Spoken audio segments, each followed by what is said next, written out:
اورونه وسه کې مې تقریر کولو یو الګ دا سره پاسې ده ما ته چې مولانا صاحب ته خلک دا ډېر ډیپ غونډه لګیا ہے د اسلام څخه سمپل غونډه ترجمه وکړه سمپل یعنی آسانه ما آسانه ویلو ما ډېر آسانه ما ډېر آسانه ترجمه دا ده رحمان بابا وایي چې مینه خدای په تا باندې پیدا کړه ترک ما په هغه ورځ خپله رضا کړه اوس د ستا رضا وفا کړې که جفا کړې ما دا ستا جفا قبوله په وفا کړه سمپل معنا د اسلام دا ده چې مینه خدای په تا باندې پیدا کړه ترک ما په هغه ورځ خپله رضا کړه که څه عاشق شي نو خپله رضا به پرېږدي بیا به څه چل کوي د هغه رضا به کوي اول مسلمان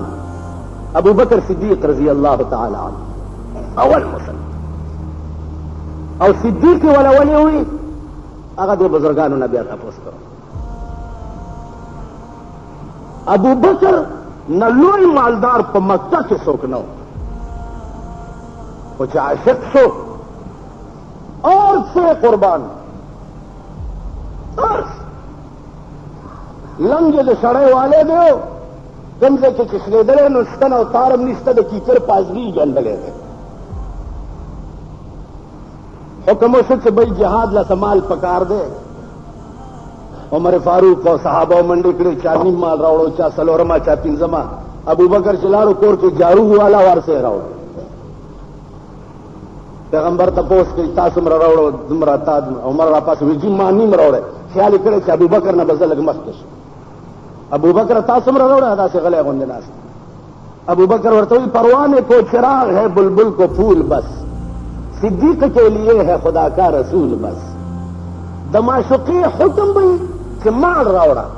نو پا خدا قسم کہ مال ناموا نو ما پکور کے نظر پریلے کہ مال ناموا تر کٹوئے سمسے پوری اغار سے میں خدمت کی اسلام وہی دیتا سزا دے اسلام مانا دا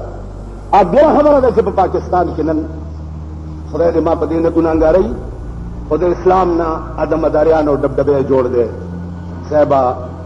لکه مداري چې دا ډبډبې راغستې یو یو پیټار ورسره په پیټار کې چېرته چمچوری اچوي چمچوری پېژنئ دا په د چرمخکای په دې دیوالونو چې دا ډب ډب ډب ډب ډب ډب ډب ډب ډب ډب خلک راجمع شي چاله څه چل دی ډب ډب ډب ډب ډب بیا خلک نور راجمع شي د پاسې تقریر شروع کی پدم را بوتلګو کې صاحبت سپین وړه موړه چولی او د شروع شي ضرور واوري په دې پیټار کې یو د سه اجتهاد چې داغه صاحب سپېته وګونه دي او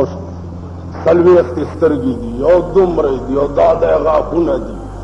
او سلوي اختخپي دي او ها اوس بیا ډب ډب ډب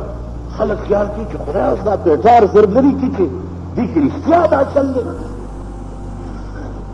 او دا بوتل چې دی صاحب د دې شي د واز د نماز جوړ کړی دی او دا صاحب د فلاني مرض لده او فلاني لده او فلاني لده او فلاني لده دا خلق خو د خدای دی وقوف طبقه الخلق دی لکه زمونږ په دې مالل کې وطن کې دا بارډر او ملیشیا والا دي یعنی داسې کتابي خرج دوی چې تنخواه والي نو په دې دوه دروازو کې پالونو والا ناست دي دا پال ګوري چې پال لراشي پال چوګوري چې دا خو بارډر ملیشیا والا دی ورته چې اوهو